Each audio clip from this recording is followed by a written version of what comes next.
Welcome to Torrential Riff, Visual Vodcast, Episode 4. Today I interview Greg Menier from the Crucified and AppleHead. He talks about how the Crucified formed and how they eventually disbanded. We also talk about his solo projects, of how he got signed to Rex Music, and how he got signed to Ocean Records and released AppleHead. And Greg talks about a project he was involved with that involved some of the members of Guns N' Roses. And we talk about his involvement in Deliverance's release, Subversive Kind. And stay tuned to the end to hear something special. Alright, let's do this.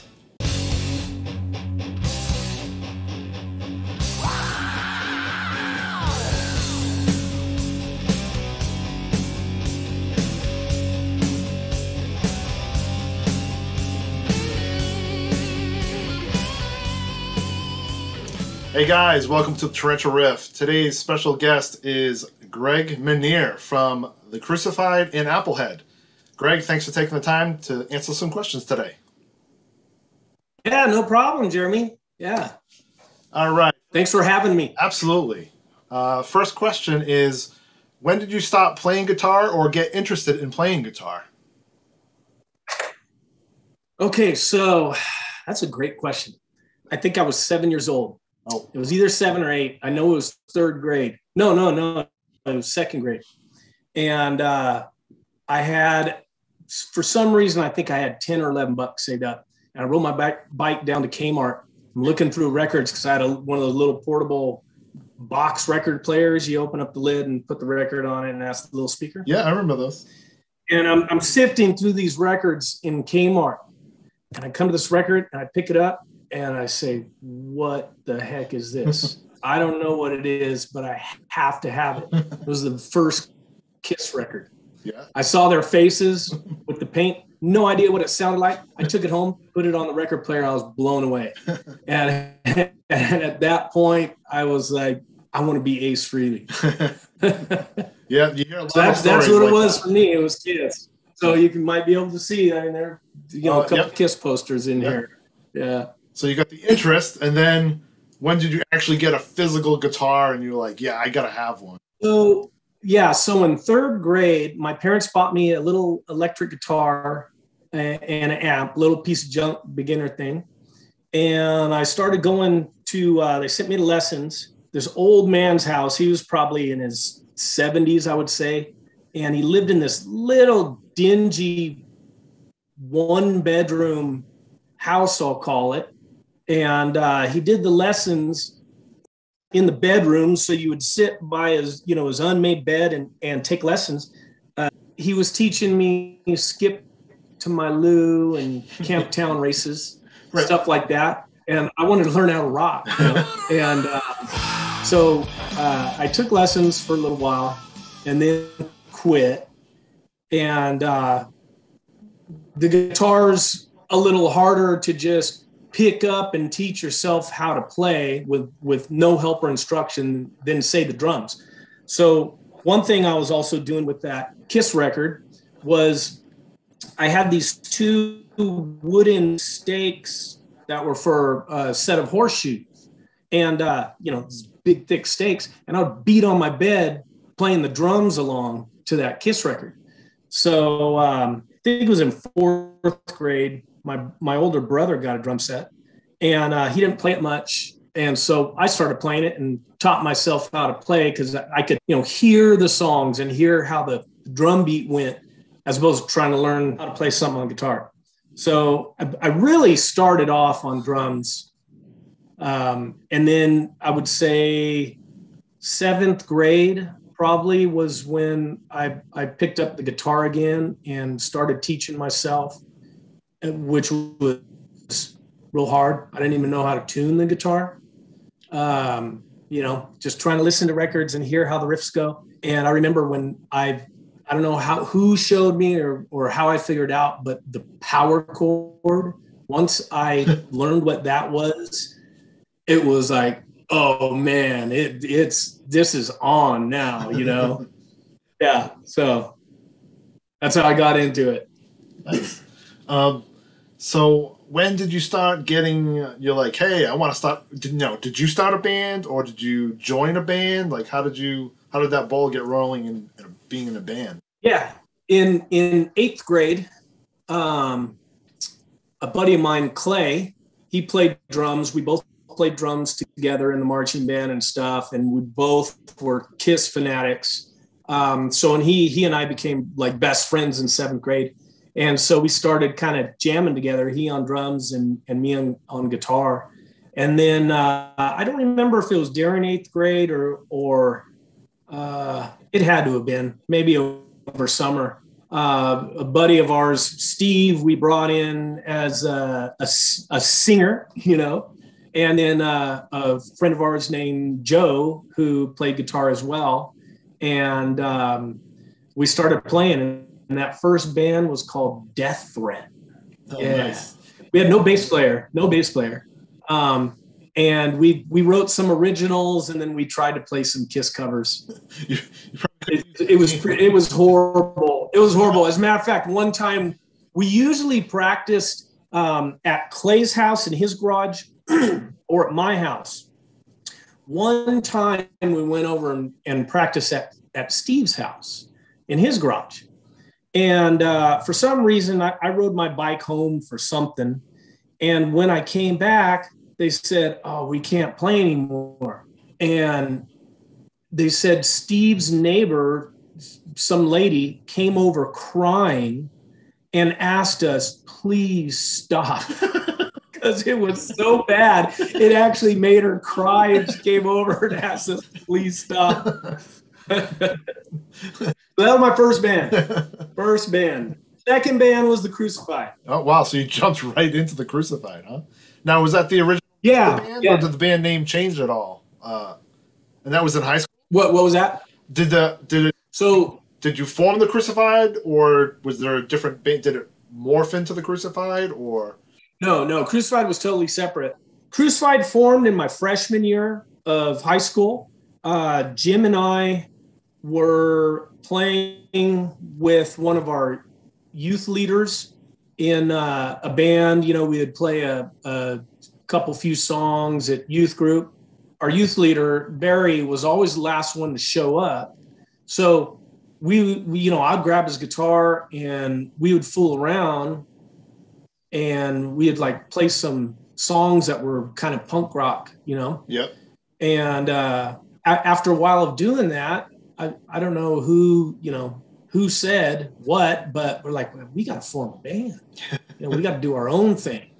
And so we did, and that was KGB, which later became the Crucified. Okay. Yeah. And KGB was with Jim Chaffin on drums, Kirk Palmer on the keytar bass thing. Okay. One of those keyboard basses.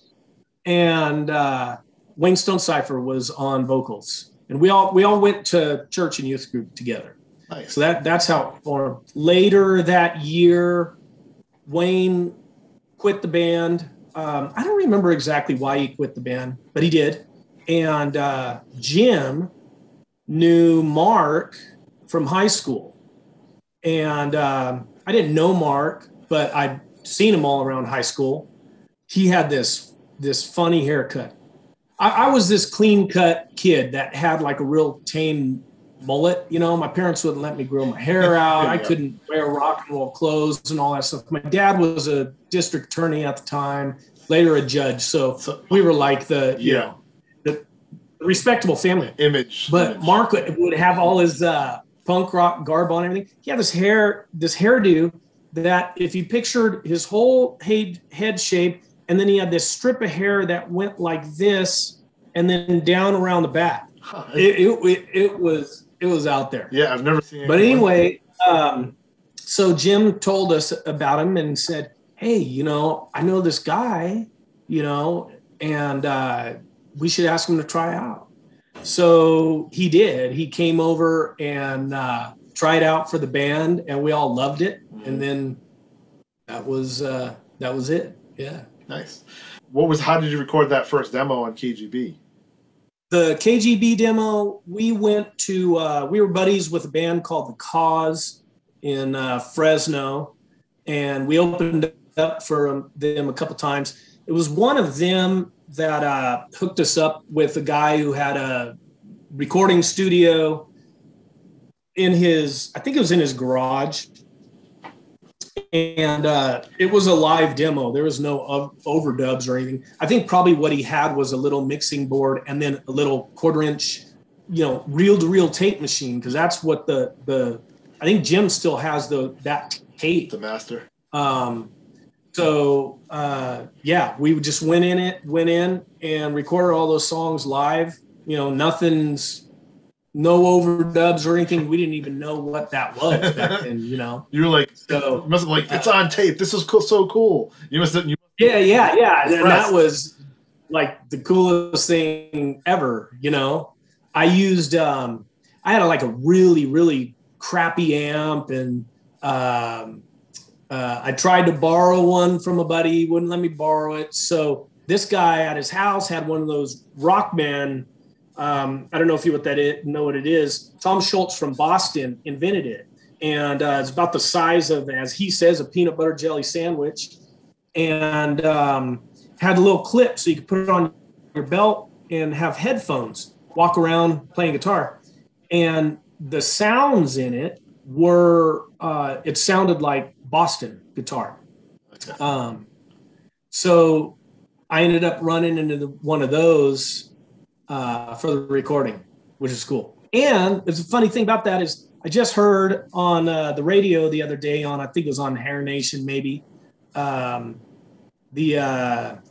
guitar player from Def Leppard, Phil Collins. He was saying that he was saying the Hysteria record, all the guitars were recorded through one of those little Rockmans. Interesting. Not through amps. And that, once he said that, I'm like, I've always thought that those guitars totally sounded like a Rockman. Yeah. And it was, yeah. And roughly what year was that? That was first time out. That was when we recorded that. I know it was my sophomore year, so it was either in 85 or 86. I'm gonna guess 85. Mm-hmm. Yeah. And then we didn't do anything with it. We gave a few out to friends. The college radio station. As a matter of fact, I think Wayne, our original singer, I think he might have been DJing at the college radio station and started playing it on that, which was cool. Yeah. But we never put it out, or sold it or anything. After KGB, Kirk, the bass player, he quit, and his brother, who was my age, came in on bass, and that was Trevor. And we recorded the Take Up Your Cross demo. Okay. And that one we actually did, sell and all that stuff. Then we recorded the Nail demo. And then Trevor quit. And then we found Mark Johnson, who was playing in Martyr. He had started the band Martyr. Yeah, I know that. And they were about an hour and a half away from us. And we played with them one time in their hometown. Mm-hmm. And when Trevor quit, we're like, gosh, who are we going to get on bass? And either Jim or Mark called him up and said, hey, you want to join Crucified? And so he did. So from there, we were writing songs, playing a lot of shows. We did the Live at the New Order demo, live recording. And then we started, recording some songs on my little 4-track cassette player, and we're thinking, how do we get signed? Who do we go to? Mm-hmm. And we were thinking about secular labels at that time. Yep. And that's really where we wanted to go. Mm-hmm. Because at the time, at this time, nothing was out yet. There was literally nothing out in the Christian market. The closest thing to what we played was Undercover and the Altar Boys. Right. More alternative. And which we all loved, but Vengeance's first record wasn't out. Deliverance wasn't out. Right. Believer wasn't out. You had about Striper, and that was about it. And that was as hard as it got.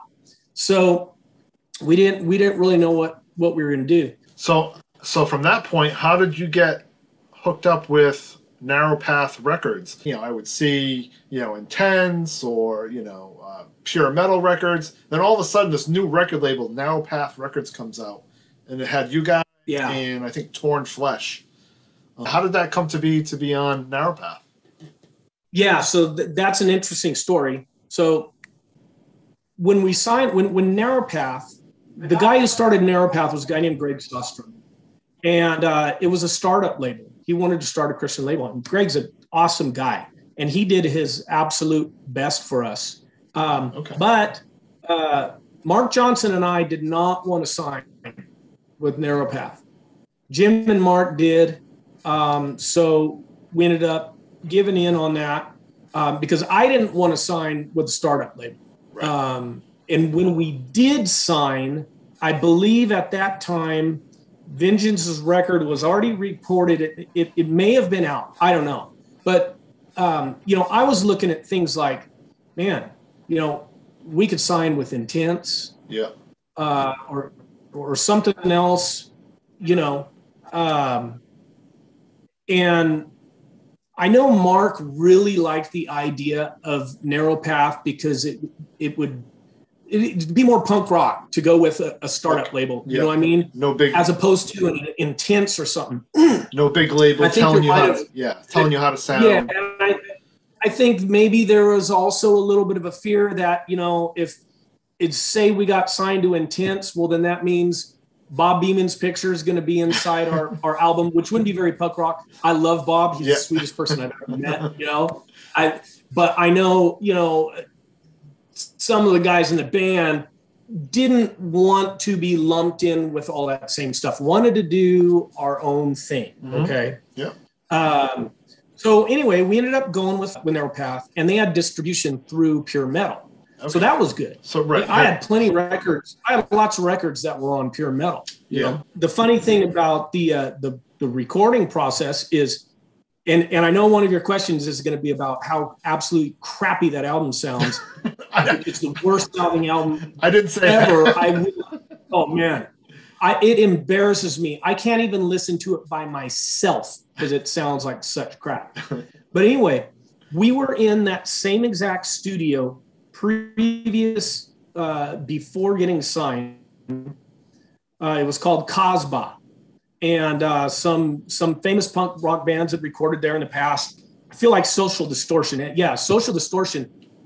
We're in there recording, and in the control room are boxes with the 2-inch tapes. Social Distortion. It's like, wow, we're standing here right by these actual tapes, Right. And our buddy Greg Heil engineered it. And so we were cutting demos in there. And for some reason, I don't know why, when we got signed, we thought, oh, well, we got to start all over and re-record it all because now it's an album. Well, those original demo recordings sounded a heck of a lot better than what ended up being the album recording. Interesting. When we went in to do the album, the drums sound like crap. That snare drum, the guitars sound horrible. We played everything way too fast. I think it was kind of like let's prove a point that we could play faster than everyone else, So it's funny to me when people prefer that record over Pillars of Humanity, because I think, gosh, that first record sounds like crap. It's got a ton of ripoffs in it, music ripoffs. I think the best thing about that record is actually Mark's singing. Yeah. And then the best thing about Pillars is Jim's drumming. That's kind of the way I feel about it. And your style at that point, would you consider it more punk with a hint of metal? What would you think of your style at that point for the first record? Everyone's first record ends up being a compilation of songs that they've written over the last several years. Right. So there's certainly a bigger variety of music on that first record. There's more punk elements and metal elements, but a lot of those songs were written as we were getting better as musicians, so that might be one reason it crosses over a lot of different areas. Like if you take the song Confidence, there's no metal in that song at all. It's just punk rock. Right. And then take a song like Hellcorn or something, there's no punk rock in that song. Right. So yeah, it certainly was more of a crossover, where Pillars was more on the metal side. Yeah. Outside of Mark's vocals. Mark's vocals brought it more to that other side. But if you put a metal singer on top of that record, the music's totally metal. Yeah, definitely. Or thrash. Did you have any say in the packaging or anything like that, since it was kind of an indie label? Yeah. Oh. Greg, he just, Greg he paid for the studio time, and then, said, do whatever you want. We designed everything on both records. Oh, nice. On everything. We never had anyone do anything for us, unfortunately. Even so good.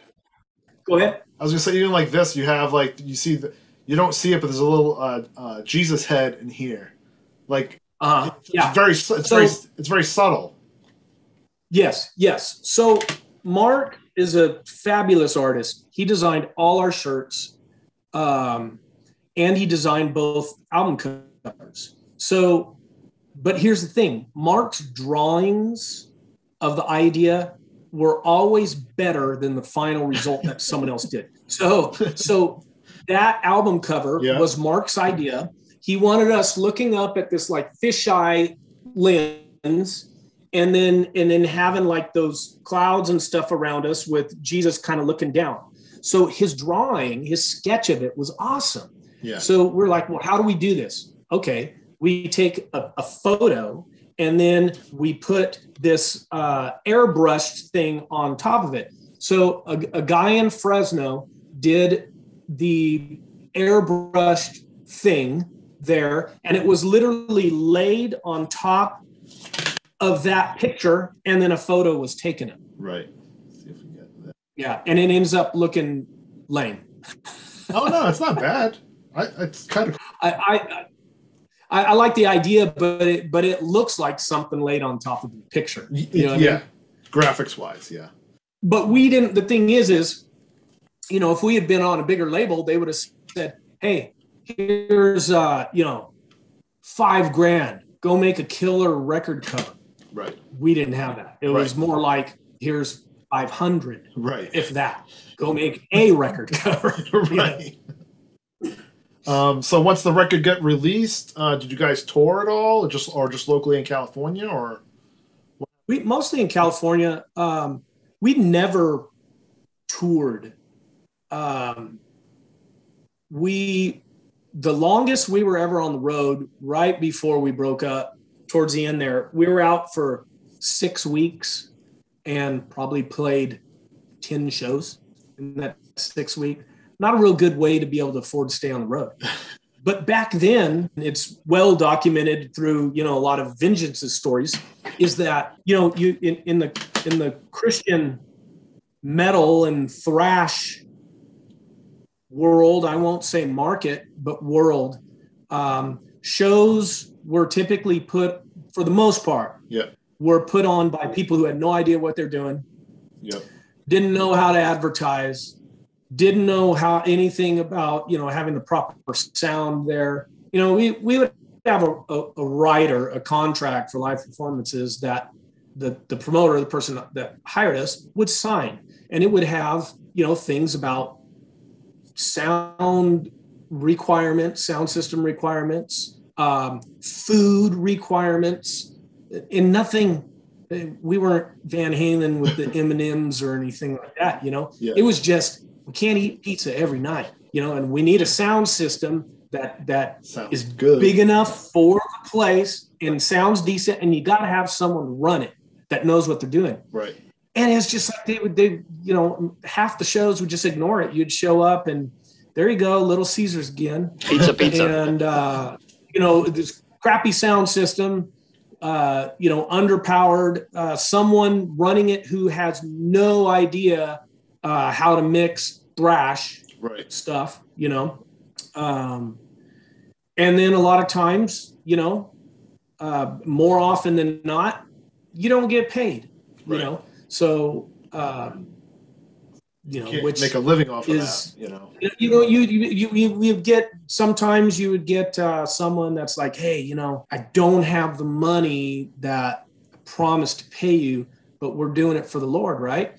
Yeah. But you know what? We got to put gas in that van that's pulling that trailer, and we're 2,000 miles away from home. Right. We got to have a place to sleep. And we got to get a hotel room to sleep. Yeah. So that was largely our experience. And funny thing is, to fast forward into 2009, when we did a little string of reunion shows, a few of them, we didn't do many, but a few of them were good. And then a few of them were exactly like that. Same thing, same darn thing. We're 2,000 miles away from home. We go to play this show. No one shows up. No one knows about it, and then we don't get paid. It takes months to finally get paid. Right. So it's the unfortunate side of the business, Yeah. So that finishes up, and then how do you get signed to Ocean Records, which was distributed by Word? So So right. That's a big deal. So Ocean Records was started and owned by a guy named Freddie Pirro. And Freddie made his name. He was an executive producer, and I'm not sure if he was a producer as well, for the 70s band Ambrosia, I believe it was. Okay. Huge, right? Yeah. So anyway, he was starting up this Christian label called Ocean, and it was Greg Sostrom, the owner of Narrow Path, that somehow knew him and said, hey, I got this band signed to me, but I want him to go somewhere more capable. I can't, I think he was probably saying, I can't take them where they need to be.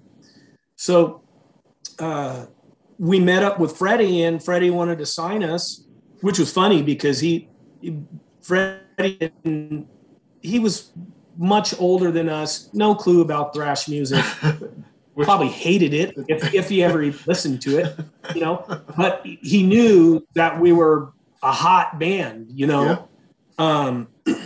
So we signed with them, and one of the things that made us sign with them was distribution through Word. Right, that's huge. Well, and let me back up, because on the Narrow Path deal, we got burned, we got ripped off, not by Greg, but I believe it was by Pure Metal. Pure Metal, yeah. What happened? A whole bunch of bands got ripped off. So years later, we ended up getting some royalties off that record, due royalties. Good. So anyway, with Ocean, we're all excited, and they didn't put the record in the stores. So we would be out on, I'll say, tour, because we would do like 2-week jaunts here and there, and go play, a few shows, whatever. People would come up to us all the time and say, hey, I can't find your record anywhere. I really want to buy it, but none of the Bible stores have it. First of all, that's the only place any of this music was ever available back then. Right, yeah, that's the only place I saw it. We would go do an in-store before a show. And I'd go in and see, like, on the shelves, there's this much cassettes and CDs of Deliverance. There's this much cassettes and CDs of Vengeance. And then there's none of ours. And the Bible stores say, we can't get it. They won't send it. We can't get it. That was Word. That was all Word Incorporated. For whatever reason, they didn't put it in the stores like it should have been. Huh. And once again, we got one or two statements at the beginning of how many records we sold and our writers' royalties. after that, we never got anything again. We have no idea, and have never had an idea of how many records it sold. Anything. How is that possible? On Word? I don't know. That would have been the last thing you would have thought of. Right. And maybe it's because, they distributed Amy Grant. Maybe it's because we were such a small thing for them that it was just kind of like, that's too bad. They didn't, spend much attention or time on it. I don't know. Because one of my questions, which I didn't actually send to you, was roughly how many records have you sold? So we already know the answer to that is we don't know. Yeah. And we don't know on the first one either. Yeah. Well, I got them. Yeah, you got them. Got them. Pillows was such a huge leap in quality, sound, songwriting. Yeah. It was like this was a demo, and then when you really got signed. That's what it felt like. Production. Yeah. You mentioned production, quality, songs. Mm-hmm. And I'm sure at that point you guys were like becoming more cohesive as a band. And who's the main songwriters of the band? So we all wrote, and for the second record, in came Jeff Blue on bass. And so we all wrote together. And that whole record just clicked, we didn't have a single song that we wrote that was left off of that. Okay. So after the first record, all those songs that are on Pillars are what we wrote for Pillars. So you can see in the liner notes, it says, every song says who wrote the lyrics and who wrote the music. And if you look at the music, we ordered the names by who wrote the most. So if Jeff's name is first, then he wrote the most riffs on it. If mine is first, then I wrote the most riffs. Jim's usually second on there because we would always write the riffs and then bring them to practice, and then we would work out arrangements and stuff. And everybody would get that flavor on it. Yeah. That's cool to know. Yeah. It's really cool to know. Yeah. Going back to what you said, I think before we were even recording, talking about having physical product and fans of metal music especially, they want to know where was it recorded, who produced it, who wrote the songs, this and that. So we always made sure to put that information in there because I love reading that stuff too, Right. So Greg, on the recording process for Pillars, who produced it and how did the recording process go? Ocean's one of Freddie's engineers, because Freddie owned a studio called Mama Joe's, which was like tons of people had recorded in that. Like this was a real pro studio. It had been there for a long time. And one of his engineers was a guy named Chris Morris. So when we went in to do the record, Chris was the engineer. And Chris did a great job. He didn't know thrash music. He wasn't into that. Yeah. So, which is an interesting thing because, we never got to work with a producer. I've never had a chance to work with one other than on one certain demo, which we may mention later. So we were always in a studio with an engineer, but not a producer who's in there saying, okay, we got to work on these songs, arrangements, lyrics, melodies, whatever. So we just went in and figured it out along the way. So that's what we did with Chris. He at least made sure to hear us before, we went in and stuff. And Chris was an awesome engineer and super cool dude. I mean, we had a blast in the studio. So we just went in and did it the best we could. That just reminded me, I haven't thought about this in years. We were done recording the record and I was at home. So, we lived 4.5 hours away from the studio. I get this phone call from, I think it was Jim. And he says, "Hey, we're mixing the record right now. How do you want your guitars mixed?" And I said, What? Excuse me? You're mixing the record right now? Yeah, we're down here right now. Me and Mark, we're mixing it with Chris. I said, "Take a break. I'll be there in 3.5 hours." I got in my truck, hauled butt down there. Yep. And good thing I did, because Jim back then, all he would listen to is the drums. If the drums sounded good, if he liked them, he's good to go. He didn't listen, and he ended up admitting that later. Oh, all I listened to is the drums. It sounded like a Primus record. Like it was all bass, and the guitar was way down low. The opposite of thrash. Thrash is all guitars. I mean, so I got there, and we're starting over. We're starting over, man. Yep. So we did, yeah. And Jeff didn't come down for the mix. I told him, I said, "Dude, I'm going to LA right now. They're mixing the record. I'm going down there. Do you want to come with me?" Nah, he just stayed home. So obviously the recording was exceptional. Yeah, so we did it with Chris. We said we co-produced it because no one really produced it. We recorded the songs as was, and then we all mixed. Mm-hmm. Sat there over the mixing board, making moves. And now, was there in the group, is there like a one guy that says, "Okay, this is what we're doing," like, or was it kind of like for each you had your own say and that was it? It was just always a majority, rule thing. And we got along pretty well like that. I was probably the only one that knew anything about that stuff. And that was just from, recording a lot of stuff at home on my little 4-track recording and knowing the process a little better and maybe having a better ear for that stuff at that time.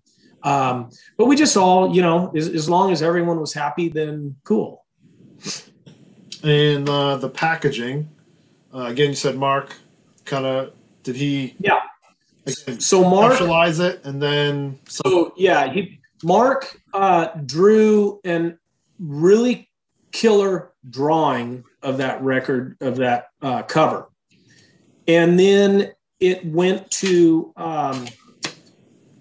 so this guy who did special effects and makeup, I think, I want to say was on Evil Dead movies. His son, if I remember correctly, his son was a big fan of ours. And somehow we found that out. So we're like, "Oh man," I think his name's Rick Calzone. We're like, "God, this guy's son's a big fan. We should ask him if he'll, do the album cover." So Mark gave him the drawing and the idea, and then he created that little claymation. I was going to say, it looks model. Like a claymation. Yeah. So it was, I don't remember. It was probably a little, I don't know how big it was, but he made it, and it's kind of cool, but it didn't turn out the way we were hoping, thought it would. It didn't. Mark's drawing just made the point of that album cover, I think, a lot better. It just looked.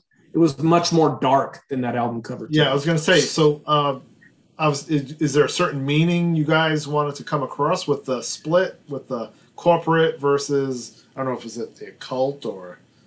Those pillars.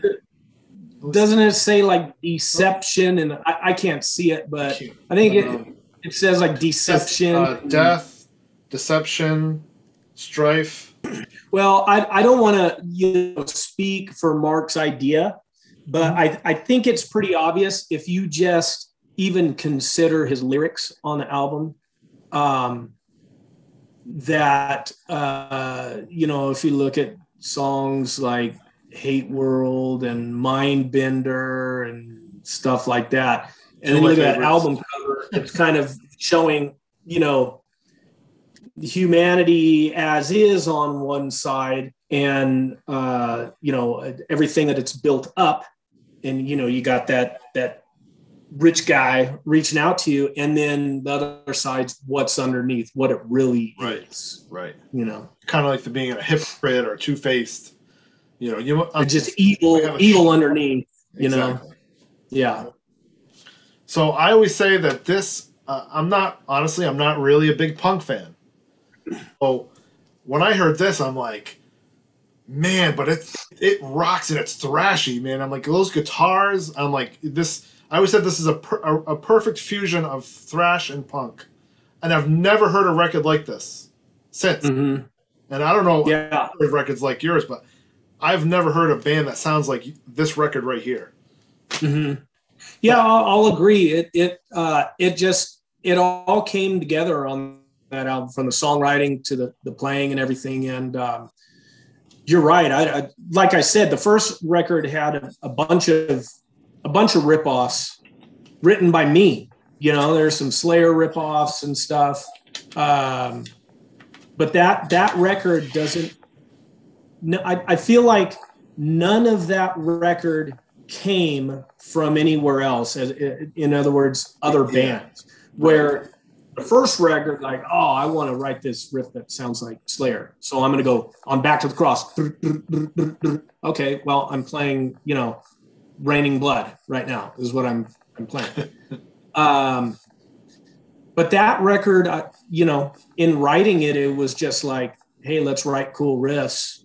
And it came together, and it doesn't sound like anyone. Right. Which is, again, the greatest compliment. Again, pound for pound, you put it up against anybody. They can't knock this record in the least, no matter what style. If you like metal at all, like this will knock your socks off. Yeah. The only thing, you know, so, a lot of people that were more on the metal side didn't care for the vocals.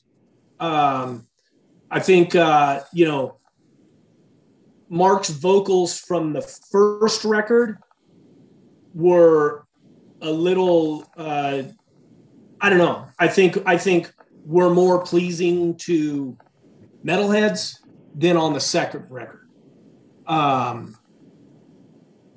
So I don't know, you know, and then the vocals were pretty buried on that record as well. Yeah. But I think if I remember correctly, that's where Mark wanted him. He wanted him more buried. And in a lot of thrash music at that time, the vocals were pretty low, you know, in the mix. And then in 2009, Tooth and Nail either got the rights to it and they reissued it, remastered it, all three records and the demos. That's like a big master set, which that was really well done. Yeah. So that was Tim Anderson, who was our manager for many years. He was a friend who offered to manage us, and he didn't know how, but figured out the best way he could do it. Later on in the band, during the Pillars era, we had Gary Nixon as our manager. But Tim, that whole box set idea was his idea, I believe. I think he just, if I remember correctly, I think it was his idea to put it all together and put something out and just kind of like finalize everything, you know. So it was interesting because we're like, okay, this stuff needs to be remixed. You know, there has to be something special about this box set, complete collection thing. Instead of just putting out all the same stuff. So the master reels to the first album are gone, no idea. So it would have been awesome if we could get those and remix that record. That would have been cool. But the masters for Pillars were still available, and Freddie had them. Nice. And so he must have thought that we're gonna, just sell a ton of copies and make all kinds of money off this, because he charged us $10,000 for those master reels, which was ridiculous. And I can't even believe that was paid for them. When you get those old tapes, they actually have to go to someone who knows how to do this professionally. They put them in an oven and they bake them. Yeah, because if you just put them on the machine, they'll fall apart. They'll just fall into pieces, I guess. Right. So they bake them real slowly over, I don't know, the course of how long, but so that the tape will, be able to work. So then took it and gave those to the Martin brothers, and they turned them to digital and then remixed them. Okay. So part of that set, they added 2 bonus tracks, Straining of Life and Power of God. How and when were those recorded, and what's the story behind those? Okay, so we demoed those. Those were demos. Really? Recorded at one of Freddie's studios, and that wasn't for a follow-up on Ocean. Freddie was agreeing with us that he wanted to basically, get assigned to a secular label. Okay. So we went in and cut those 2 songs and tried to get a third, but didn't get it together. And he was going to take those and shop them to other labels. Ah, okay. So when we went in to record that, it was the worst experience ever. So now we're in Ocean Records' new studio, this massive studio with all this like killer vintage gear, recording gear. And he brings in an engineer who, cool guy, had fun working with him, knew nothing about thrash music.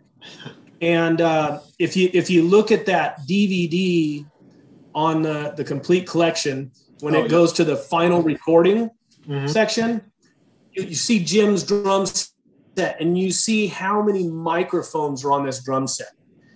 And it produced one of the worst drum sounds, just total crap. It was total crap. So, at this time, everyone in the band was a little more like this.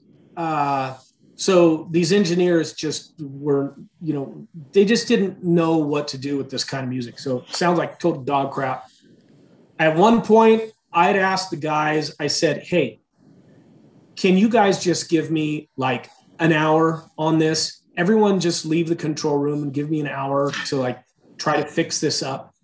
And no. We need to call in. So they called in a couple buddies from the band Mortal to come in and try to save it, and Gyro, and then I don't remember the other guy's name. I think he was there. It was either sound. I forget his name. Anyway, they came in and tried to fix it up. Still ended up sounding like crap. And those 2 songs ended up going on 2 compilation albums that were, I think one was called Light from the Underground, and I don't know what the other one was. Oh. But those 2 songs ended up getting remixed by the Martin Brothers as well. Oh, I was going to say, did they still have the tapes for those, and they got remixed for that new release in 2000? Yes. Mm-hmm. And what was I going to say? And what year was that? Was that 92? That would have been, probably 92. Because 91 was Pillars, and then probably a year after that was that. So, Greg, I remember hearing about that you were in Guitar World. Tell us about that story. Yeah, I was. It's a pretty cool story. We were on the road in some state. I don't remember where we were. And our manager, Tim, he came and told me, hey, Guitar World wants to interview. And I thought, wow, that's sweet. That's awesome. I buy the magazine, love it and stuff. And I was thinking, okay, it's going to probably be this little, little corner on a page somewhere, whatever. Yeah. So the guy ended up calling me at the hotel we were at and interviewed me. And then sometime later, they sent out a photographer to do a photo shoot in Fresno when we got home. It was cool. It's funny, though, because being Guitar World, I thought he was going to talk about guitar and music with me. And really, the interview was about being in a Christian thrash band. And let me see. I got the magazine right here. So it says Christian death metal, which we weren't death metal, but as far as he's concerned, probably as close to it as But there were a couple others interviewed in it, Tourniquet, and I think it might have been Mortification. But anyway, the thing that sucked about it is the magazine came out in August 1993, and I think we had already broken up by then. Oh.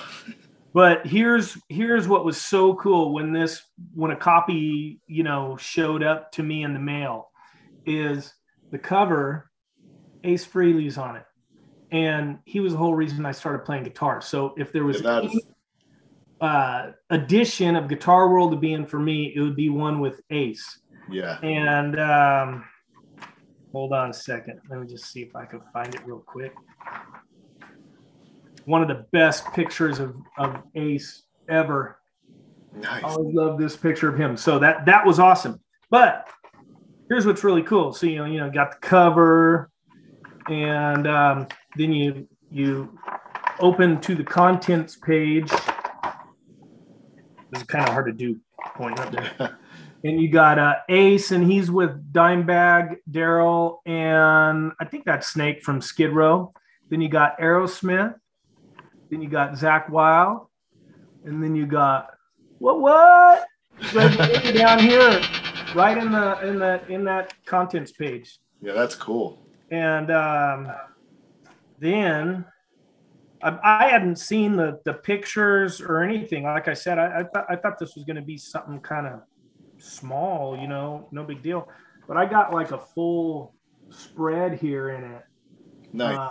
Like the big feature, which was it's pretty cool. So it's a fun little, bragging moment that I get to show friends and stuff. And actually I've been special education teacher for 17 years now, 16, 17 years. And I always show it to my students, show them pictures, old pictures with long hair and stuff, and the magazines, and they love it. They think it's funny. It was cool. So then we come to the end of the Crucified. So would you care to go into how that happened or why it happened? If not, that's okay. Well, there were a lot of personal issues, and at that time it was like we weren't together as a band. Everyone was off, kind of doing their own thing.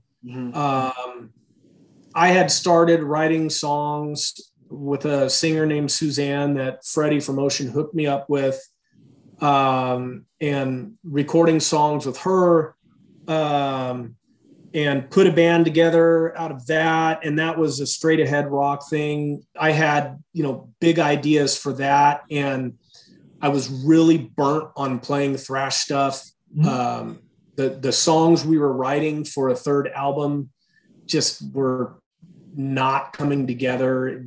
I couldn't come up with riffs that I liked, and we weren't all getting along.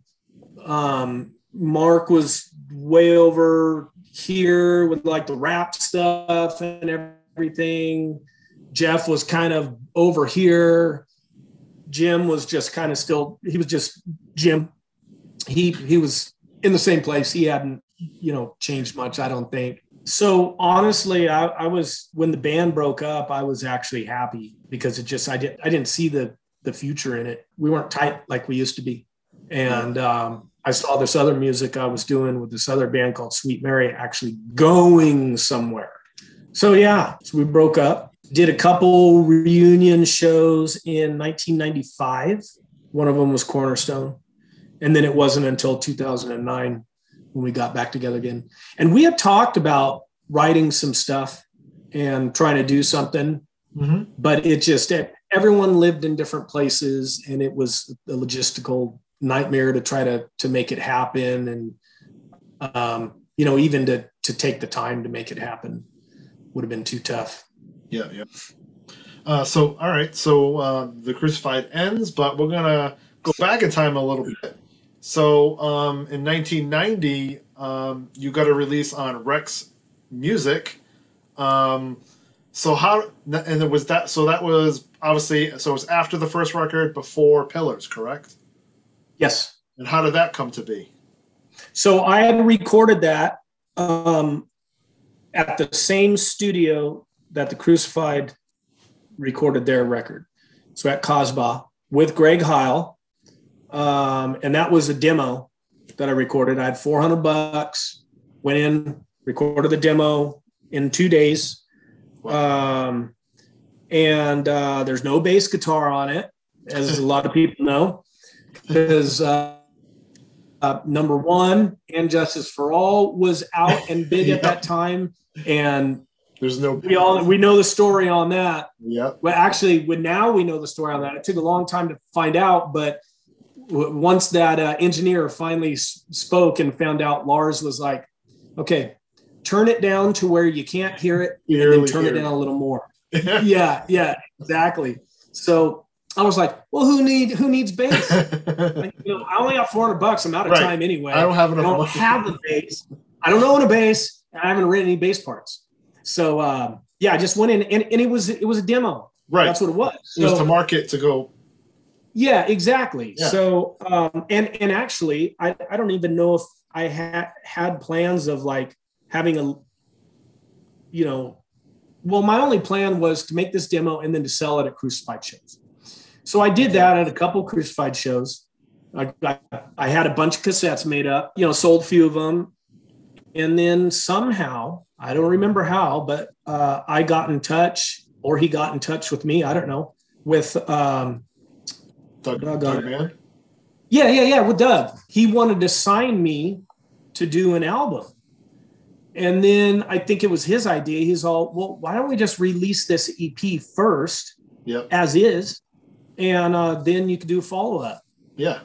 But I never ended up doing, I'd written, I don't know how many songs. I'd written songs to do a follow-up, but then I started kind of writing the AppleHead type stuff, and I was more interested in doing that. Right.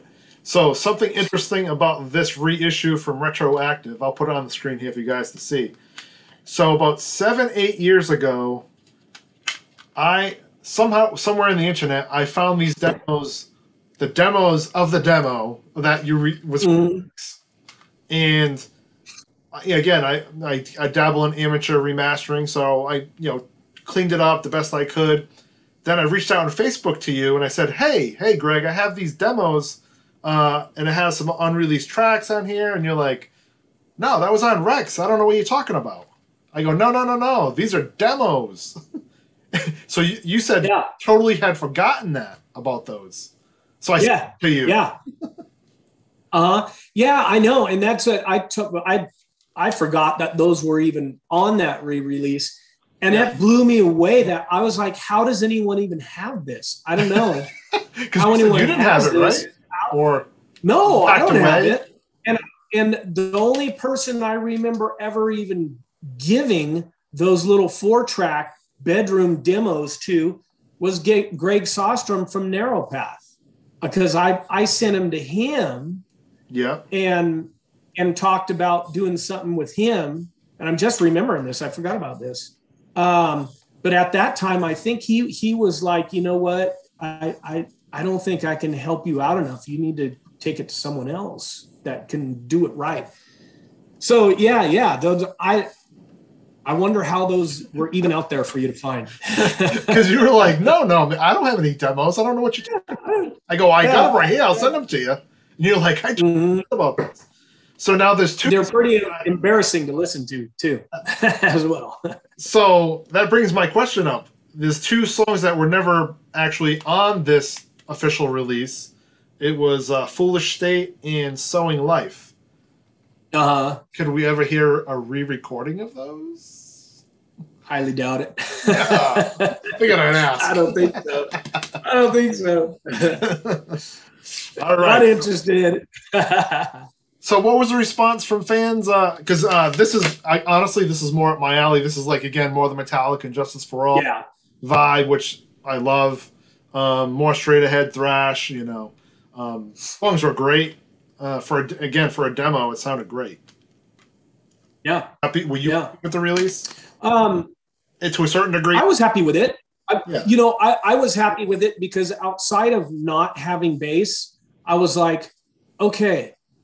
So I just went in the same exact studio with the same exact drum set that Jim used. I borrowed his drum set. I thought, this recording sounds better than the first Crucified record. Oh, yeah, way better. Way better. How's this? The drums sound way better. The guitars sound way better. Well, I was using a different guitar amp, so for whatever reason, and I worked with the same guy, with Greg.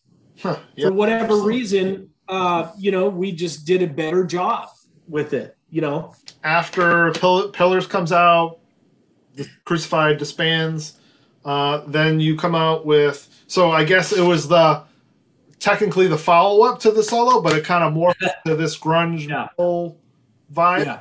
So the Crucified was still together. Oh, they were when I did that. Okay. Yeah. So that was recorded. I forget. It says when it's recorded, but 92. That was recorded long before the Crucified broke up. Okay. I mean, when I say long, when I look back at how short of a period of time all that was, but it felt so long. Yeah. That came out during the Crucified, because at several Crucified shows, me and Jim and Jeff and one other guitarist, whoever might, be on the bill with us at that Crucified show, they would join us and we would do a couple AppleHead songs. Nice. Open up for ourselves. So it's really funny how that record got signed to Ocean, because Freddie, the owner, never heard a single note of it, didn't know what it was. I just told him I have these different songs that I'm writing. They're in a different style. Yeah. Mm-hmm. And if, as my memory serves me, he asked me, what is it called? What are you going to call it? And I said, AppleHead. And he's like, yeah, let's do it. Let's do it. So he said, so I go in the same exact studio as Pillars with the same exact engineer, Chris Morris. Chris Morris had never heard one single note of it either. I come in, recorded it. He had no idea what I was going to do with it. The way I recorded it was totally unorthodox to him. I went in and I had the click tracks on a cassette tape, said, dump all these click tracks onto the 2-inch tape, all 11 songs in one go. Then I recorded all the rhythm guitars first. Then I played drums. Then I played bass. Then I did all lead guitars. And then I did vocals. So Chris is just like, what the heck is going on with this thing? But we wasted so much time in that studio. So much time. Like half our time was spent goofing off, But it was just the two of us. And after a while, a guy named Bob Moon came in and started hanging out and help us out. And he wasn't getting paid or anything. He was just coming for fun. And we just had a blast experimenting with, different things while recording. And so that's how that record the song was really good. I mean, was it like an Alice in Chains? The styles were changing right at that point in time, or were you influenced? Pretty much all those songs were written like people liken it to grunge music. But when I wrote those songs, grunge wasn't even really a thing yet, Okay. you know? So that wasn't an intention of mine.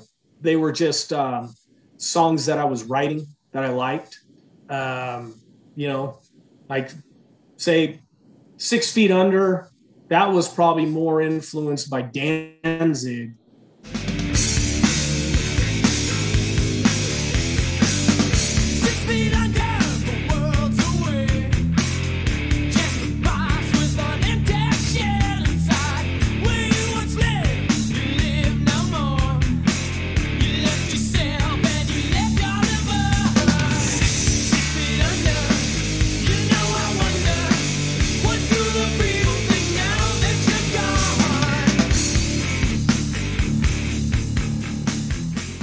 Okay. You know, I get that vibe. Yeah. The song Sought, the way I wrote it originally, I imagined it more as like an industrial type song.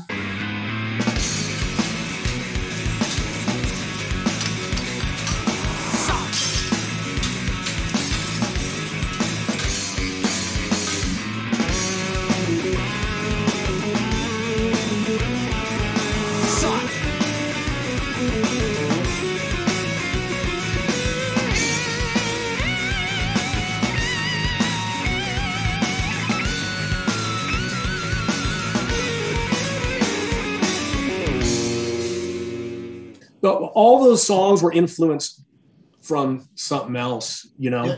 Yeah, the only song that was written at the end was Meaning, the title track, which all I had was that intro guitar riff, and I had the lyrics. A buddy of mine, Trevor, wrote the lyrics. I had nothing else. So I'm like, this record needs one more song. So I just created it in the studio. Nice. And then Chris Morris played bass on it.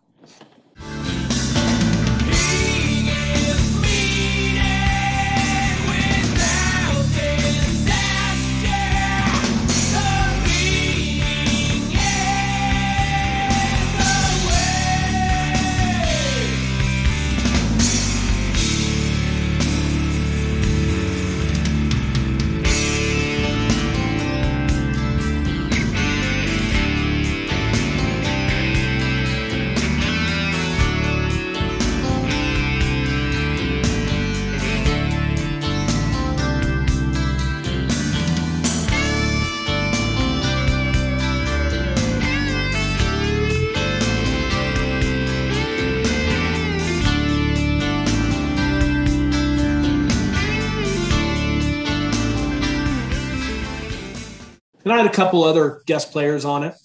Jamie Mitchell was with Scattered Few at the time.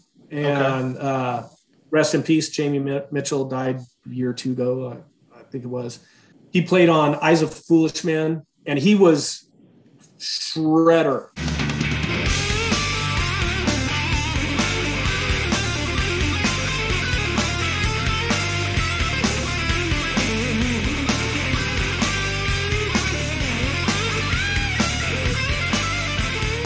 He went to GIT and stuff, and which I didn't know like how much of a shredder he was, you know.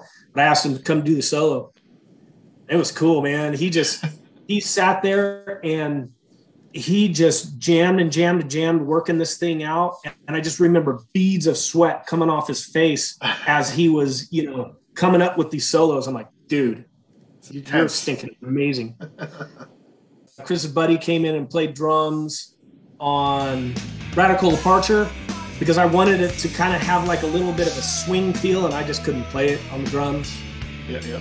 And Bob Moon played keyboard on, B3 organ on a couple songs, and Chris played bass on it. And then the packaging, was that your idea?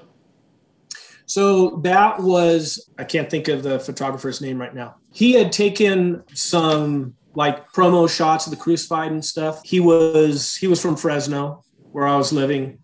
So I got a hold of him to do the cover, and it was all his idea. I just said, you know, I just need something that looks really cool, you know? And so He was the one that said, let's go out to this, I don't know if that inside fold out, I don't know if that was at like the city dump or a junkyard or what, but he took the pictures and then he did all that crazy stuff to it, and that's back when that stuff was done by hand, you know what I mean? Not on a computer. So that's how good of a photographer. Put up on the screen. Okay. Yeah. So the audience will see a much better quality of this. Yeah. He did that, man. That just when he gave me those, showed me what he did, I was blown away. I'm like, wow, man, you're good. So, Greg, I hear that Rocks Records is reissuing AppleHead Meeting with it's going to be remastered and with some bonus tracks. And can you fill us in a little bit on that? Yeah, it's coming out through Rocks Records. They've already been doing the pre-sales. Yeah, it's remastered. I did hear it. Sounds good. And it'll have a couple extra tracks on it that I recorded at home in probably about 97, maybe. Okay. Yeah, a couple songs that would have been on a follow-up album. To that. Nice. Yeah. It is now out in vinyl. Nice. They did a really, really good job with it. Thanks, Bill and Scott Waters did all the design and everything. And he took the original, cover and the back cover, and it actually looks better than the original. It's amazing. Yeah, Scott does great work. He does make it look better than the original. Oh, man. It's just the colors are so alive and everything. It's got this sweet insert. Oh, nice. There's a big, long story I wrote about the recording of the record, which is actually pretty funny. All the lyrics. And then the vinyl. Nice. That, and then the rocks. Now, was it ever released on vinyl back in the day? No, none of that. And neither was Pillars of Humanity. None of the Ocean stuff was on vinyl. The first record was, and that went through Pure Metal, and they did vinyl for all their stuff. Yep. And then the CD, the gold edition. Yeah. They've got the gold disc. I guess the gold discs are supposed to be super high quality. Yep, and also corrode, whereas you can get CD rot on some CDs where it's supposed to prevent that. Okay, gotcha. So that's pretty cool. It's got an insert with a whole bunch of pages. So they did a really good job with it. So I'm happy with that. Nice. Hope people enjoy it. They seem to be so far, And it's nice that they involve the artist and say, hey, do you want to say something too? We can put it in there. It's nice that they're not just putting it out, they're actually contacting you.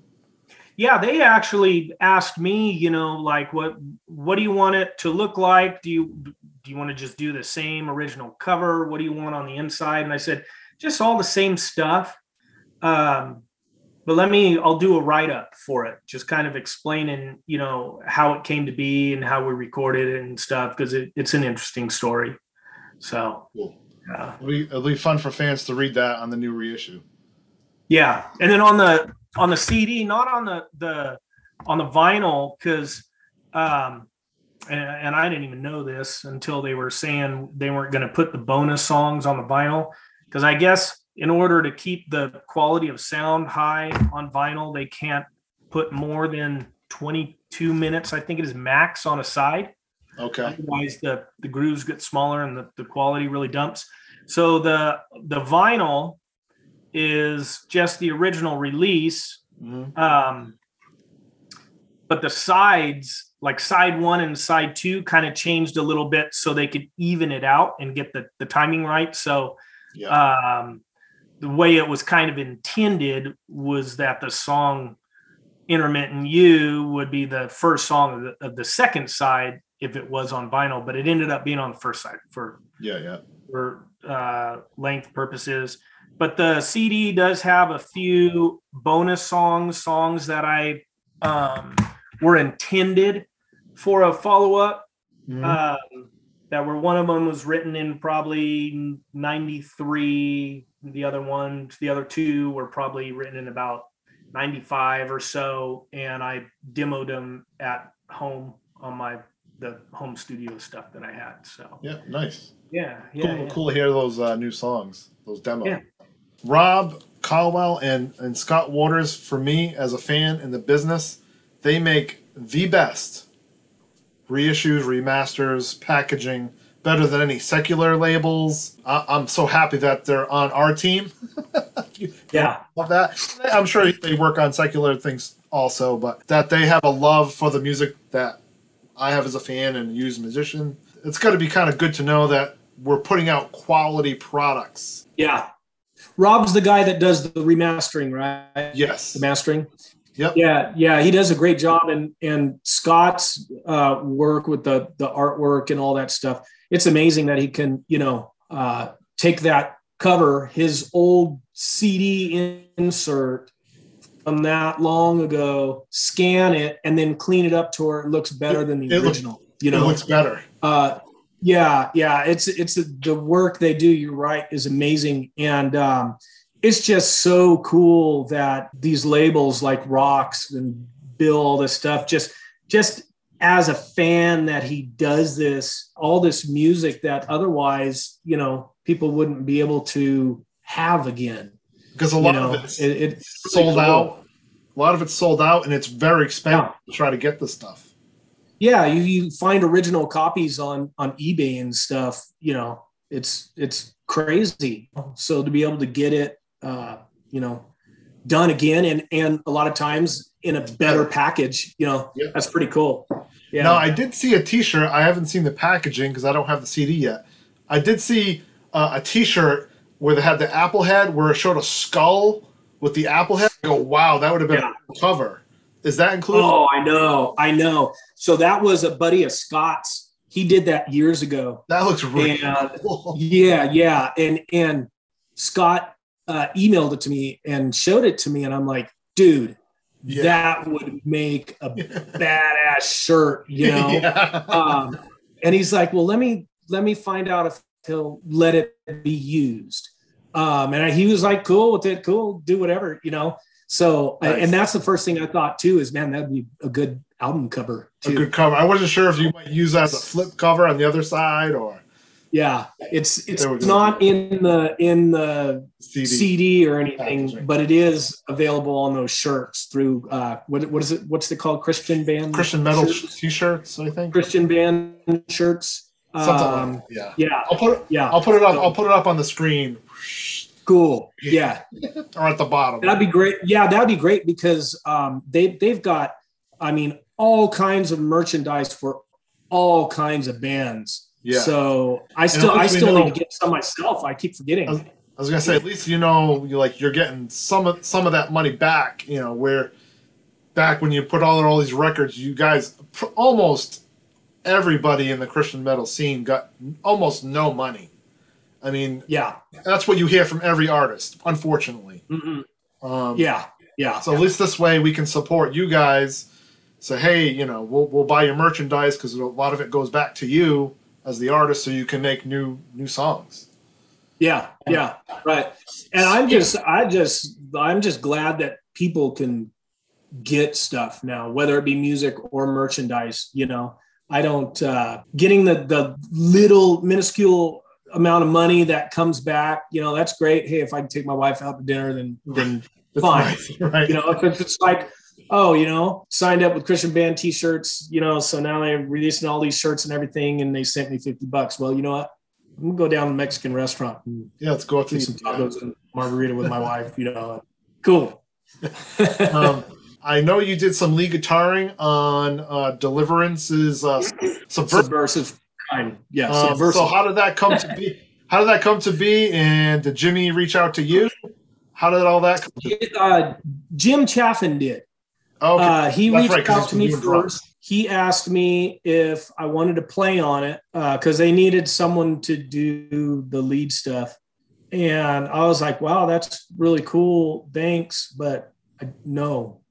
I said no because I'm like, I don't play that stuff anymore. I can't. I don't play fast anymore. Right. I was just like, I can't do it. He's like, come on. And I said, no. Well, so then Jimmy called me and he said, come on, bro. You can do it. You can do it. Just give it a shot or whatever. So I said, okay, I'll try. So I don't know what song it is. I have like a little digital Porta studio that I had at the time. Jim gave me the rough mix of the music. I loaded it into my little Porta studio and I recorded a guitar solo for it. And then I sent it to Jimmy, and Jimmy was like, dude, that's killer.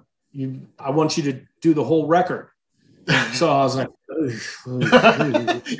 so I did that same process for every song just to show them the ideas. I really don't like any of it, what I did now, and I don't know how much I liked it then, but it just wasn't stuff that I was proud of. Once they were recording the album, then I went over to Jim Chaffin's house and recorded all the solos for the record. And in the meantime, I think they were probably like, okay, this thrash record, some of these solos aren't thrash record-ish enough. So Jimmy also got Glenn Rogers in on it. And Glenn can do that like Slayer lead stuff, which I cannot do. He and I played totally different. Okay. So I think what Jimmy did was Jimmy told Glenn, play a solo for every song. And then what he did is he picked whose solo he wanted, and then some of them I think he kind of cut. Or did both? Like half, like first half me, second half Glenn, or whatever. So that's how that happened. So I'm happy to be a part of it, but not happy with what I did. Well, it sounded great to me, so I thought that was a great return record. Cool. Actually, one of my favorite parts got left off the record. It's the solo on Subversive Kind. My favorite part of the solo is the second half, which Jimmy did a cut on that solo. So he's got my first half and then Glenn's second half. Yeah. But my second half was one of my favorite parts. That's what you liked. So I was like, dude, Jimmy, listen, I really think that for that solo, you should just keep it the way it was because it flows and stuff. And he's like, yeah. I think he's probably like, dude, it's my record. Kick rock, dude. After AppleHead is done, are you still playing, or you just kind of put the guitar down for a little while and then you picked it back up in recent years, or what is your playing? After I never did anything else with AppleHead, obviously, and once Crucified broke up, then I went like full time into this other band with the female singer Suzanne. Yeah. And we were right there. And I'll tell you this story real quick. We had a production deal with Matt Sorum, Guns N' Roses, drummer. Oh, wow, yeah. 9-month deal. We went in and recorded a demo in it was mixed in A&M studio and stuff. That's like how this was done. Like I had Slash's guitar tech restringing my guitar all the time, tuning it up, putting it on me, stuff. Wow. I use Slash's amps and stuff like that. Oh, and this is funny too. Matt had told me, hey, Slash offered to do a solo on one of the songs. And I turned it down. I said, no, because I at the time I was like, I don't need Slash as a selling point on one of my songs. Yeah. Now I'd kick myself in the butt. I would love to have a song say, dude, Slash played on my song. Right. But so that time in the studio with Matt Sorum was really cool because I got to see how big bands do it, and all the food there and all the pros and so it was cool. In the end of that, we didn't try to re-up the deal with him because he really produced us in a little more of a hard rock and roll fashion. And at that time, when I started with her, there was no doubt, no Alanis Morissette, nothing like that. So it was really hard for a female singer to make it in rock and roll. You know what I mean? Right. I think that time, the only one I remember being out there that was new was Sass Jordan. You know, by the time we recorded this demo, some of those female singers were out, and obviously, you know, a new direction in music, and he produced it straight rock and roll, which it sounded great, but it was a little dated. So we didn't re-up with him. We went our separate ways. But one of a guy that worked in the Guns N' Roses camp, stayed on with us as our manager, and we kept playing, and he kept inviting people out. Well, the vice president of A&R for Sony Records comes and sees us, loves us. Then he starts coming to our rehearsals, and it's like, okay, this guy has signing power. He doesn't have to ask someone above him to sign. He can say, I'm signing this band. Right. So the last time I ever saw the guy, he was at our rehearsal, and he said, I'm convinced I want to sign you guys. I'm going to hook you up with a producer to start coming to your rehearsals to work on the arrangements and songs and get them ready to go in and start demoing them. And this guy has worked with female singers before, so he knows how to get along in the studio with female, because it's different. Matt and Suzanne got in a big old fight in the studio, you know, because it's just different dynamics and stuff. So anyway, this new producer comes out to our rehearsals for probably a couple months, you know, probably 4 or 5 nights a week we're rehearsing and stuff. And then the last time he came, he said, hey, Ken was this guy's name, the A&R guy, vice president of A&R. Ken Commissar, I think is how you say his last name. He said, Ken left Sony and he went to another label that has a different format. They're not rock and roll, so we have no deal. And he said, I can't keep coming to your rehearsals if there's no deal, you know, on the table in the future. So at that point, I was just crushed. I had already started playing in cover bands, and I was like, wow, I can go play my guitar, you know, for 4 hours and then get paid cash, and I could go home with money in my pocket. Well, go figure. Wow, that's a first. So after that Sony thing didn't pan out, I quit the band, and I said, I'm moving back to where I came from, moved back to Madera, where I grew up, and I started playing in cover bands and did that for like 20 years and for a living and for a lot of those years. Wow. Yeah. And that kept me, you know, that's actually during that time is when I got the best I'd ever been on guitar. Okay. But, you know, I stopped doing that. It's probably been 5 or so years. So in that time, it is my guitar playing is just taking a nosedive because I never play unless I'm recording something in this room. I don't play, you know. You kind of maybe already answered this question. Is there any chance of either a song or two or a record with the original Crucified? Doing it remote with technology now, you can send files remotely by email. That's probably not in the cards. I don't know. You know, doing it that way, I suppose maybe something could happen, but for the most part, I just can't play that stuff anymore, you know. Okay. To be able to make good music in that style for me would take so much time of just me playing guitar and rehearsing to build the speed back up that I don't think I would even want to try to take on that task, you know. Okay. So now what about are you working on any music currently? Anything that you might be able to hear in the future?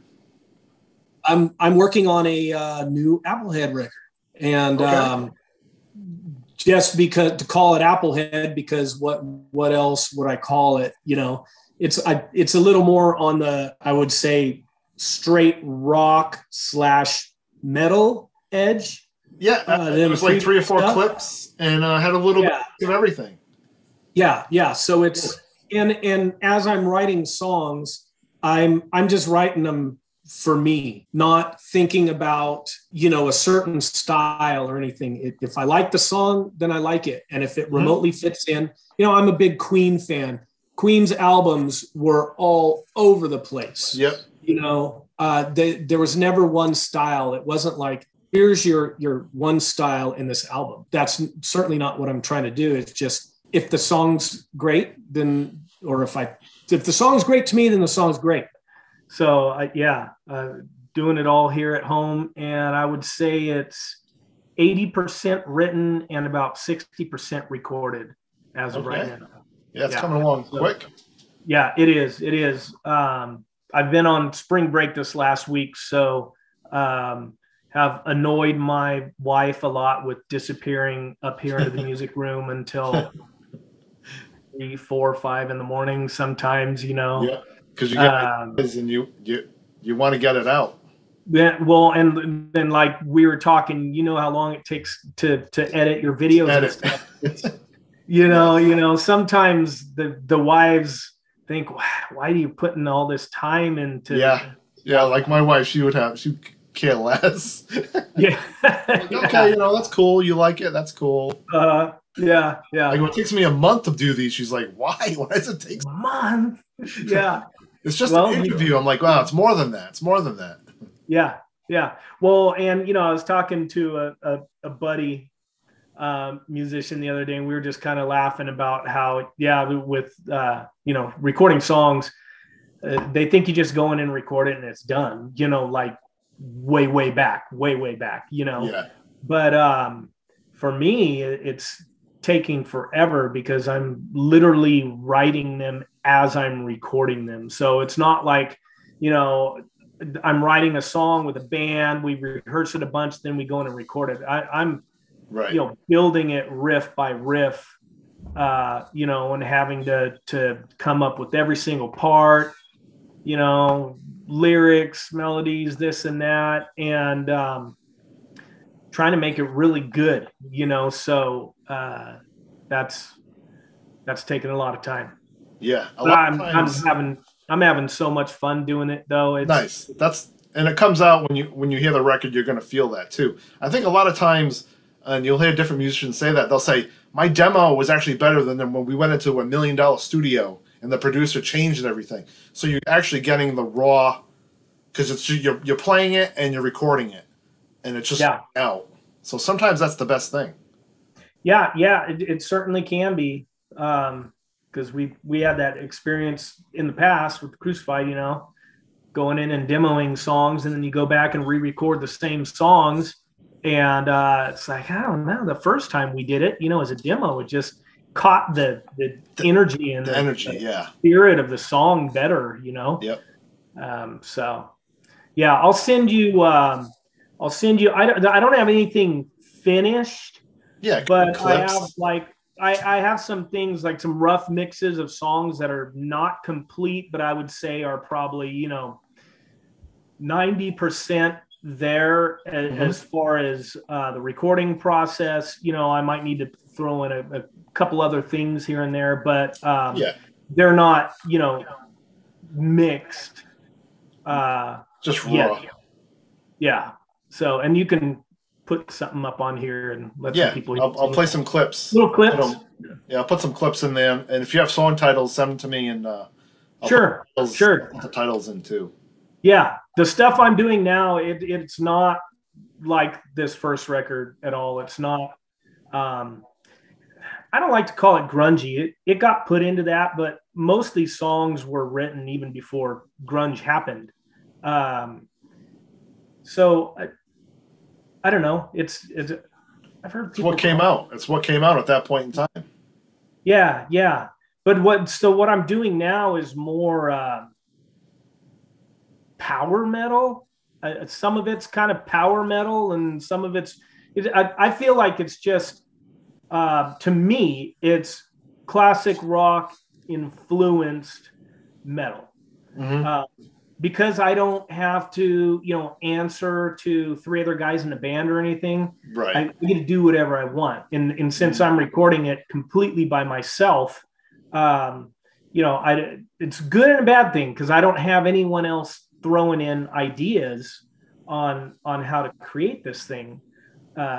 So it's good that I can do whatever I want, and whatever I like, I get to do with it. But then the flip side of that is sometimes, you think you've done something great, and it might be a piece of crap, but you think it's awesome. And then other people hear it and they're, well, why did you do that? So yeah.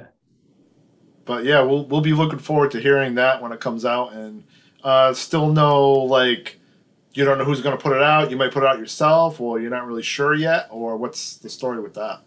Well, not sure. Okay. I have talked with Rocks about doing that and how that would work if I did. Yeah. And it's a really, really good way to get it out there and gauge interest and see if it can go any further than something like that. If that's all it is, and if that's all it's going to be is a release that way, then I'm fine with that. Yeah. But I would like for it to go further somehow, if possible, if that's even a thing. Yeah. And would like to play live. That would be fun. Yeah, that'd be cool. Yeah, we don't get too many Christian metal artists that tour. Yeah. Back in the day, because there was no money. The record companies had no money. No, there's nothing. And there probably still really isn't, but it would just be fun. I have summers off. So it would be cool to be able to go and at least do some, weekend stuff here and there and play some cool festival type shows or something. I certainly cannot and don't want to go on the road or anything like that, but right. It would be fun to play and at least promote it and get it out there and have fun. I really don't like writing lyrics, so I got a couple buddies that have been contributing. My neighbor Chuck Stanek, he's been never wrote songs before, and now he's writing me all these lyrics, like not just AppleHead stuff. We're like songwriting together, which is really cool. He's got a lot of ideas in his head. But so he's written a few songs for me, and then my buddy Steve Richard, he's in Seattle area. He was around back in the Crucified days. He's written a couple songs for me. So those two guys have helped me out with some lyrics, but I'm just trying to get to, I think I got 8 or 9 songs right now. Okay. I want to get to 10, a solid 10. Yeah. I'm recording it here at home, hoping to come across someone near me that can at least help me in the mixing end of it. I use Logic. Working in this new digital audio workstation realm is new to me. It's very new. So I'm learning as I go, but yeah. I don't want to be learning for the final product. Right. I'm hoping that I can get someone to come in and really help me make it the best it can be. Because that's what I want. If I'm going to put it out, I just want it to be the absolute best that can be done for what it is. And then I want it to be available to the most amount of people as possible. Yep. I just want it to be heard. Been talking, about how to release it if I do it. So talk to Rocks about it, and they're all on board for it. So that's really cool. So, we'll see. Once I get once I get close to being finished with it, then I'll figure out that other end of how to put it out. Yeah. And when that time comes, I'll be more than happy to have you on, and we can promote the record then too. Yeah, that'd be great. Yeah, absolutely. For the thrash bands back in the day, in the Christian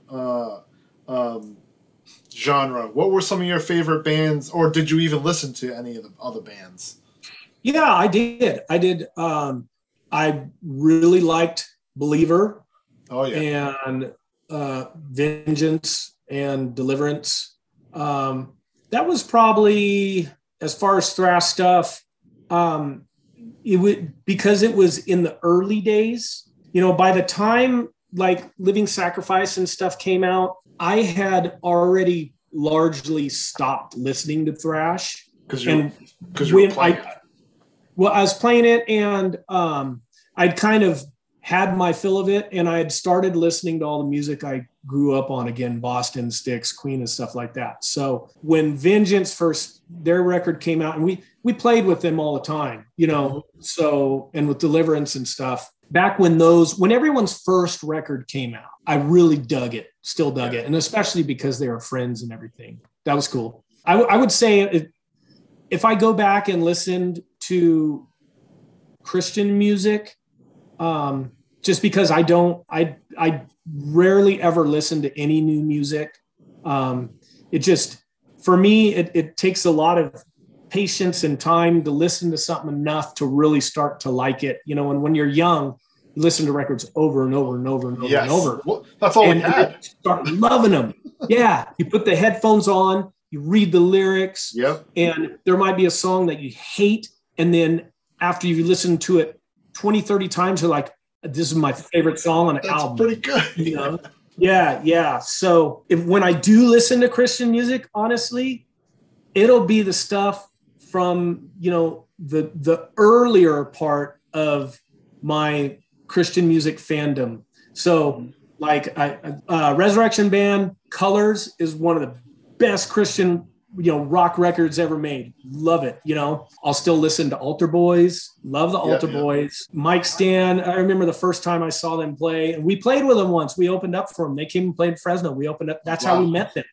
Mike Stan was always like a big like supporter of ours, and would always like tell people about us and stuff. And they were just so good live.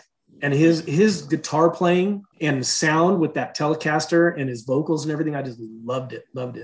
You know, so, hey, Mike, if you're watching, love you and your music. So it's always cool. Like, I mean, obviously me growing up in church, that's primarily what I listen to. And of course you'd hear secular bands on the radio, but I don't know if it's because we grew up with it, but I'm like, there was some really great quality, talented Christian metal bands that were never heard, but, you know, aside from us, you know, obviously you couldn't buy them in a record store for the most part, for most bands. Yeah.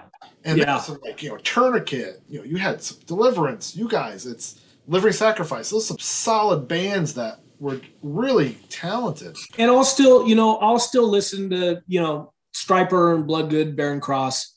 Those were my favorites of the Christian just metal, you know, regular metal.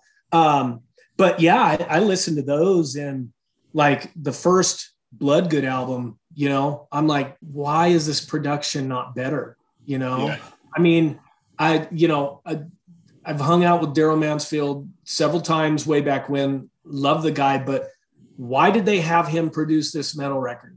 You know, it just, because the songs on that record, I think are great. They're killer, but it could have been so much better, better. You know, I love all those bands. Now, have you been following Stryper at all? They're still putting out records? They still, once again, it's new music and it's hard for me to get into. So if I'm going to listen to Stryper, I'm going to put on something old, you know, that kind of takes me back. The new stuff is heavier, much heavier. Is it? Yeah. That's why I'm like, have you heard the new stuff? I mean, I'll have to check it out. Yeah, I mean, the last 3 to 4 records are, of course, again, you have nostalgia saying 12 the Devils, Soldiers on the Command. Those are my favorite records. Their new ones also are phenomenal. Michael Sweet is so talented. He just puts stuff out left and right, man. He's so prolific. He is. And man, me, another buddy, and Jim Chaffin, we played an acoustic show and were one of the openers for Michael Sweet when he was doing these just acoustic shows, just him. Yeah. So we were all geeked out and excited, you know, to see Michael play and stuff. And man, that dude's voice is so powerful. And, you know, he's lost so much range over the years, as anyone singing that stuff would.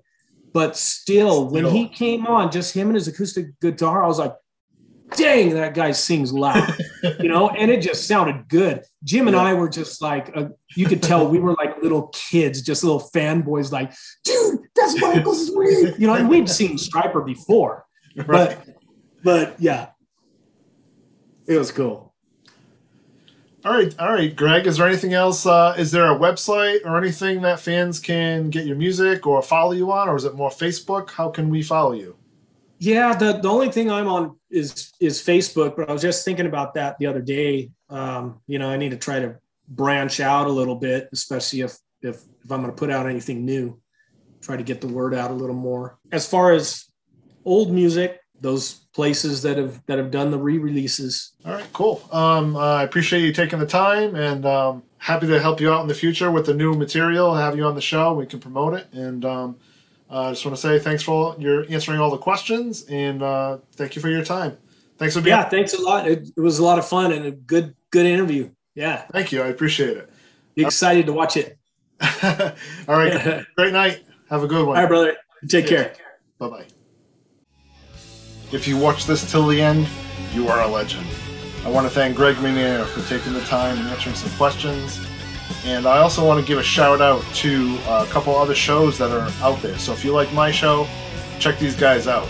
It's Area 312, which is hosted by Kent, Rex, and Mike. They interview a lot of different Christian artists, so I'll leave the links to their pages in the link below. And Joel Walker, who has audio podcasts that you can listen to. So thanks to those guys for inspiring me to do this show. So go check those guys out.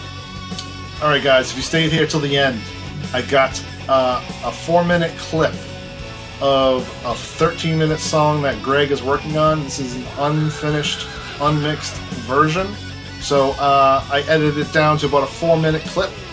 So take a listen, and thanks for watching the show. See you on the next one. Later.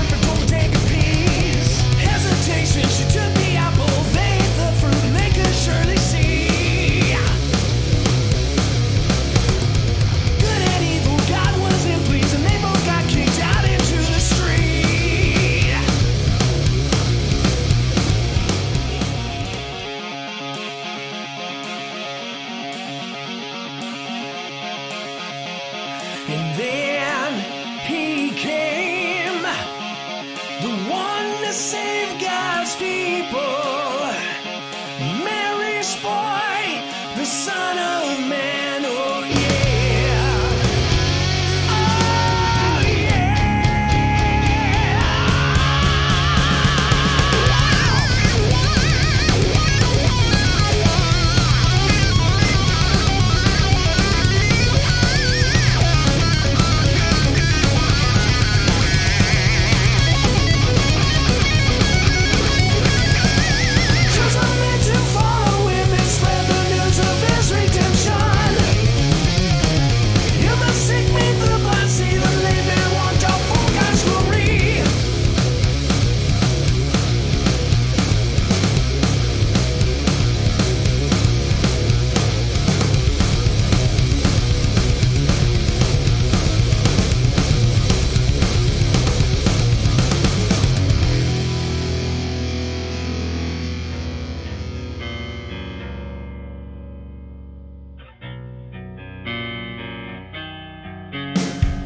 preacher blow his horn.